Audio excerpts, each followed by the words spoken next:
I'm Rozz. I've got a hunger for wild experiences. And I'm always on the hunt for the unexpected. In the last season of Fringe Fans, Oh my god, are you okay? I've experienced some of Singapore's strangest pastimes. And now I'm back for more. People can just take anything for free. This season is all about the fanatics and diehards in some of Singapore's quirkiest communities. Are we all ready to be Jedi Knights? In this episode, they eat for free and take for free. Not just food, but whatever they need. Slow cooker. This is like perfect for one. Not for a moment and not for a day, but as a lifestyle. They are Freegans, a community who has found a way to live without money. This is... Freeloaders or people who have simply caught on to a really smart way of living. I am afraid to open and see what's inside.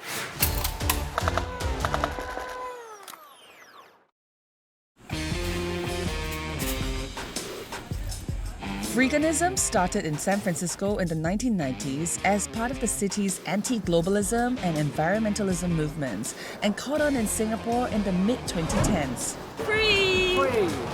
An estimated nearly 10,000 people here live as Freegans. No small achievement considering that Singapore is the world's most expensive city. Free! Free! Free! Free! Free! Free! Tan Han Chong has been a Freegan for about a decade. Not that he has to, because he earns a decent enough living as a nature walk guide. How did you get all these items for free? Well, this was a hand-me-down TV when my friend was upgrading. Okay. This other one, I was rescuing food in my neighborhood and I found it at the void deck. Well, it looked perfect, so I decided to bring it up and test it. Yeah. Is it working? Well, it works actually. Oh my gosh. Wow, more stuff? Yes, these are the chilled goods. All this for free? Well, almost 95% of it, I think. I actually started being a minimalist by minimizing our resources and pollution to the earth. We can have a more livable planet. They look so good. They can be, but do consume them quickly because they are usually slightly older. Okay. But things like this can actually keep for quite long. If you know how to preserve them, you can actually soak them fully in water. And that will keep for quite a long while actually. To do this, he lives off what others throw out or give away. And that's basically what Freeganism is about. Living for free by retrieving, repairing, and reusing what people don't want anymore. Try some. Yeah, man, this nuts. So much free stuff here on the Yeah, table. that's right. I got them as part of a conference. Right? They were offering it for free. And it's not just food I get for free. I get my other stuff for free too. Oh, like what? Well, that includes my bicycle, which was a hand-me-down from my best friend's daughter. I use it quite often to rescue food and other items from my neighbors, including my laptop, my phone. So if I want to live my life as a Freegan for 1 week, I've never done it before, Yeah. how do I begin? Well, why don't you try starting by taking a few things from me for free? For free? Yeah. Here you go, Ross. This is your shopping basket for the day. Oh my god, free stuff! And welcome to my pantry. Whoa! And this is how novice Freegans get started. They ask people they know, like friends, family, neighbors, for things they no longer needed. Bar of soap, is that okay? Of course. Oh, I prefer the almond. I think Right. almond. Kombucha?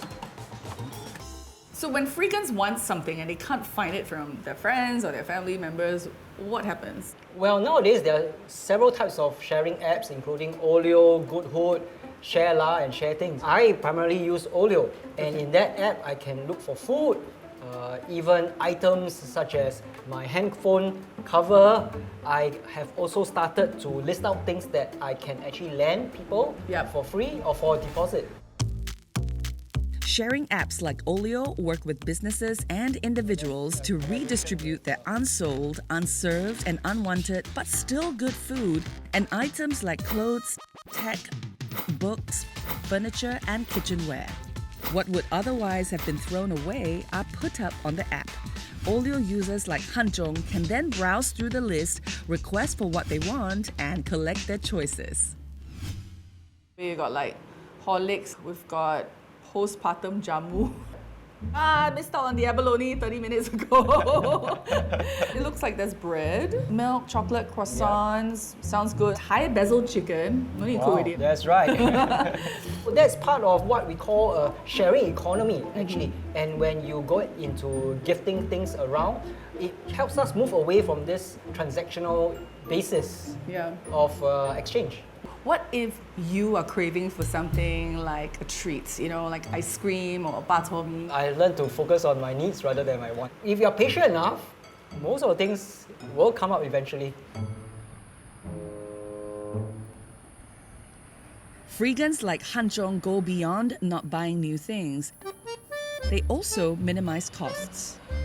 One way of saving energy for me is to make use of the light pollution that's around us. I've got lights from outside my doorway. I cycle around as well. I use the cheapest telco mobile data plan, and if I really need to use it outside, I'll look for a free mobile hotspot.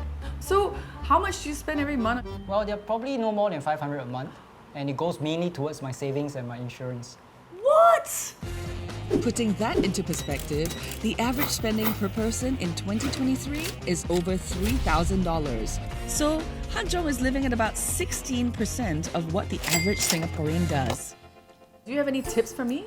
Sure, we all know about the 3 R's: reduce, reuse, recycle. Okay. If you could even add on refuse. So sometimes it's a bit counterintuitive. You can refuse things that you don't really need.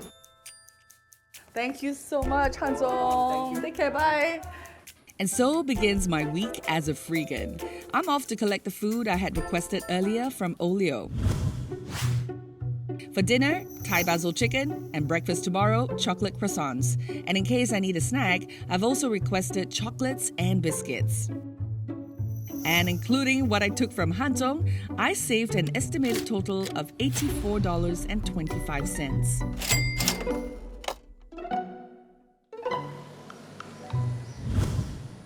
The thing I've learned is that alone, I can get some of the stuff I need on sharing apps.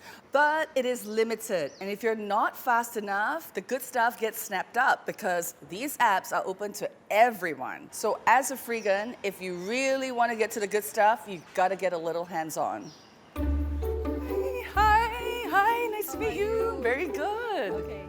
Yes, so welcome to my neighborhood, and we're gonna seek some treasures today. Really excited. Ng Sin Yi is a design consultant. She became famous when she was featured repeatedly in the media for her amazing dumpster dive finds as a Freegan. Dumpster diving refers to rummaging in dumpsters to recover food and items. So typically when I go dumpster diving, I don't really dive into bins. I just look at the open areas beside the bin because normally the stuff that's too good to throw away, people will just put them there. And the other thing I do is to go around my neighborhood because if there are larger items that are heavier, it's easier to bring home. Typically the items that people throw out, it's quite clean. Like this. I think some vintage looking plates. Wow, this actually looks pretty dope. Yes. I kind of like it.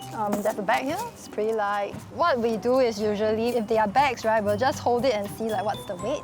Okay, so this is trash then? Most likely trash, and it kind of looks like diapers. Oh my god, put it down. Yeah, so I won't bother with that. But if it's a lot heavier, right, we'll open it up to check. Wow, this one's ripped open already. Chicken flavor flour. Okay, it does not feel like flour anymore. There's pasta that is very brown. And there's pudding powder. Are we going to kind of dive in there? No. Okay, so you can see these green bins, right? So it's not technically legal to take stuff from them. And that's because trash in public bins belongs to the National Environment Agency. Rummaging through the bins can get you fined up to $5,000. Sin Yi estimated I have rescued over $160 worth of items from our dumpster dive. So in total, I have roughly saved nearly $250 by day 2 as a Freegan.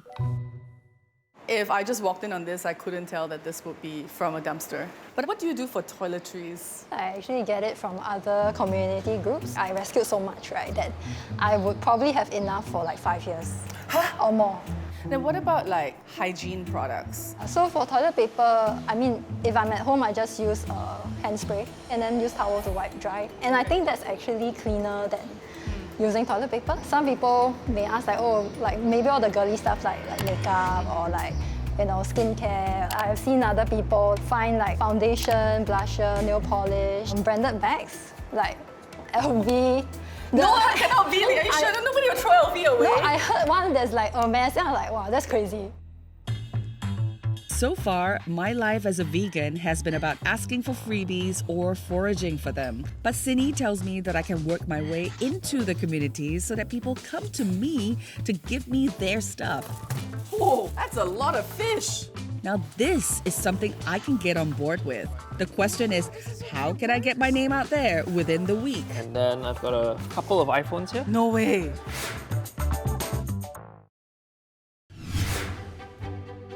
Welcome to my fridge. In my life as a Freegan so far, I've learned that step 1 to Freeganism is being willing to accept leftovers and cast-offs. Now I'm progressing to step 2 on day 3, getting people to come to me with free stuff. Those I've gone to for tips in Freeganism has directed me to one man who can help. Daniel Tay is possibly the most vocal advocate of Freeganism in Singapore. In 2017, he co-founded a Facebook group called Freegan in Singapore, and that became the go-to place to learn about Freegan ways. Some 10,000 people have since joined the group. Thank you so much. When I first started out, I have to go to businesses to ask them for the food that they cannot sell. Nowadays, because I'm a bit more well-known, they would approach me and say, Daniel, we have this much of food. Can you help us to give it away? In the Freegan practice, when we collect food, we keep a small portion for ourselves. The rest, we just give it away. Hey. Hey, hi, Ross. Hi Dan. What do we have today? Let me show you what I got. Cookies, popcorn, Okay. some mask, and then we've got some disinfectant. Okay. Got a cool pepper grinder, black pepper grinder. And then I've got a couple of iPhones here. No way. Yep, Couple. couple. Oh my gosh. Whoa, what a haul. Wow, cute kitchen. Thank you. I need your help today. Oh, okay. This sharing network works both ways. That's a lot of fish. As much as Daniel receives, he also gives away. This pattern is echoed across the community. I get this fish from a shop. They can't finish selling the fish. Yeah, I can't finish eating the fish, so I have to give it to people. Okay? And I need your help to repack them so that we can give them away to some people coming later. Can you tell us where this fish shop is? I don't reveal my sources. Why the secrecy? Let's say you're running a business, right? This food that you cannot sell, you give it away. And then this person tells everybody where is the shop. And then all these people will come to the shop, not wanting to buy your fish, but wanting to collect your unsellable fish. We try to keep our sources hidden to protect the interests of the business. Hi. Hello, hello. Hello. Here's your fish. So who are these people who are picking up the fish? They're basically people within my community. Some people have the misconception that Freegans are only people who eat food that's thrown into the bin or leftover food at hawker center, that Freegans are poor people, we eat only food that people throw away. But this is perfectly good food. Thank you all for coming. Daniel embraced the ultimate Freegan lifestyle when he was 41.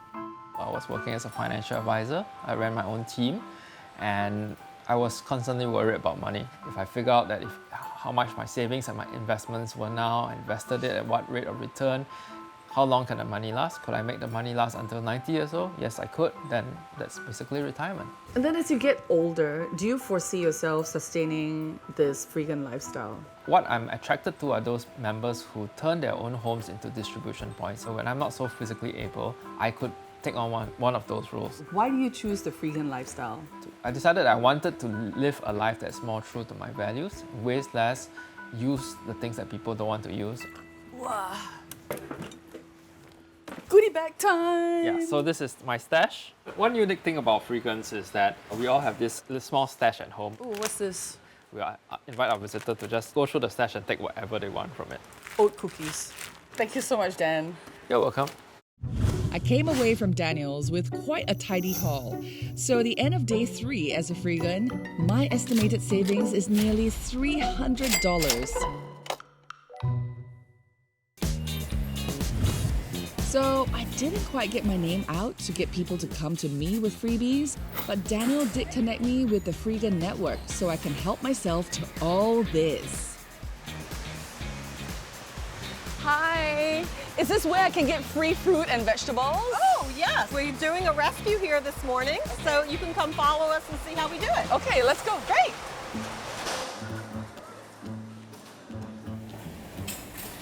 Hi, good morning, boss. Any ugly fruits or vegetables for us to collect today? Yeah, over here. Okay, great. We're gonna just grab all 3, yeah? Yeah. Thank you so much. We're collecting all of the ugly fruits and vegetables that are misshapen or miscolored, or for some reason the vendors are unable to sell because the quality doesn't meet their standard. But the food itself is actually still good food and is completely edible.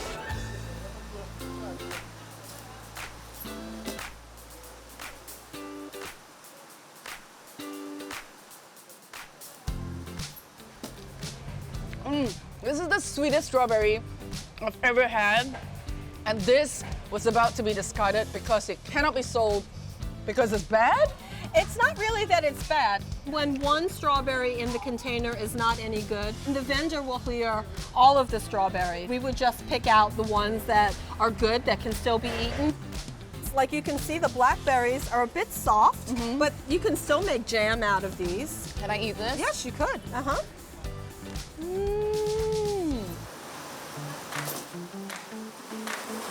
Hey, Bindi, what's happening? I'm sorting out so that the smaller box can be used. The community trucks will come and pick it up, distribute the fruits and vegetables to the residents on the area that they serve. Right, so Yeah. this is going island-wide. Yes. Wow. These Freegan food rescuers are not doing this just for themselves.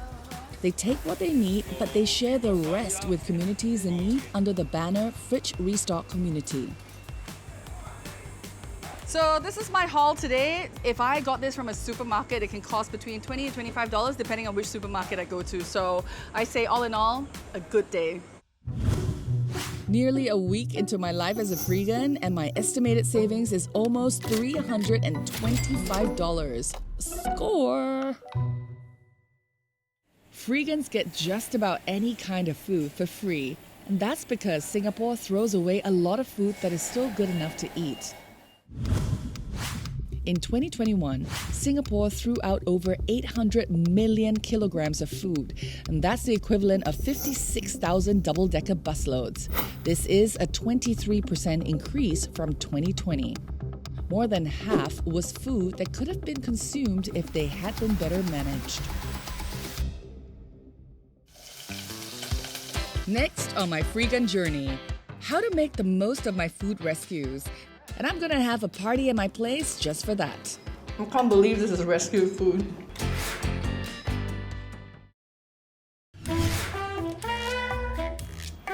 I've lived almost a week as a Freegan, which essentially means I've found ways to get food and items for free, and I've tried to reduce my use of electricity. Today, my Freegan friends are gonna help me get creative with my food rescues.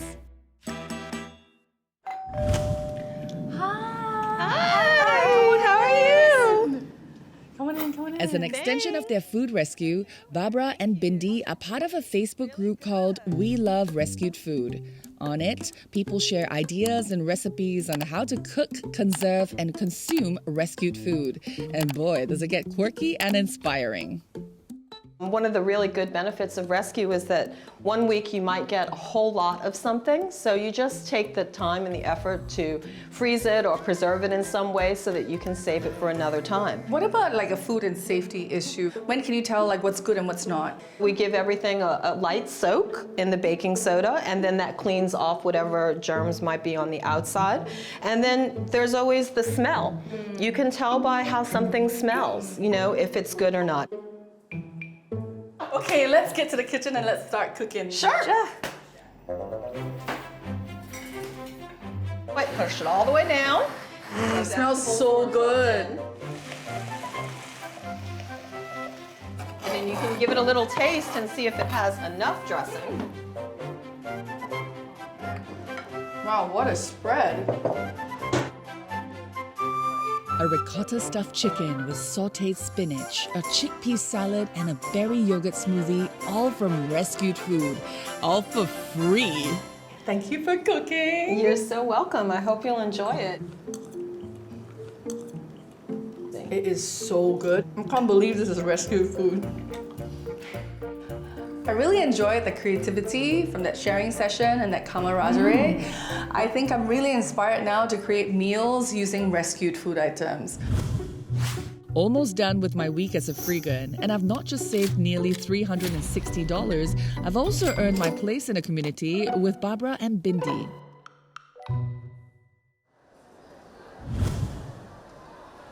It's my last day as a Freegan, and I'm here for the ultimate shop-for-free experience.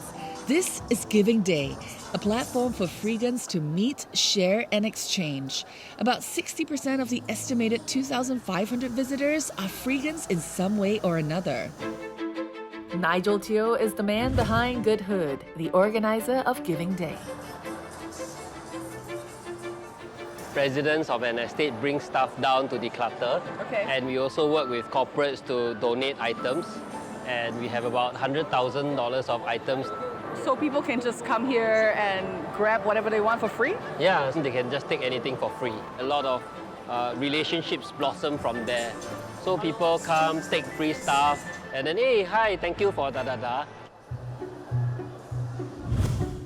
I've completed my week as a Freegan, saved almost $400 worth of clothes and things, and earned a place of sorts in the Freegan community. You know, over the past 7 days, I realized that anyone can be a Freegan, but you need to be really clued in and plugged into the Freegan community in order to sustain that lifestyle, because community matters. And all the Freegans that I've met, they chose to either live for free, or some of them still dumpster dive, not because they can't afford a lifestyle, but more like they adopted this mindset shift for the greater good of humankind. And I have mad respect for them. Is this a sustainable lifestyle? Well, I can't just buy things as and when I want, which can be quite limiting. That said though, I wouldn't mind, getting my food from food rescues as and when, because, it helps the cause and it helps reduce waste and consumerism.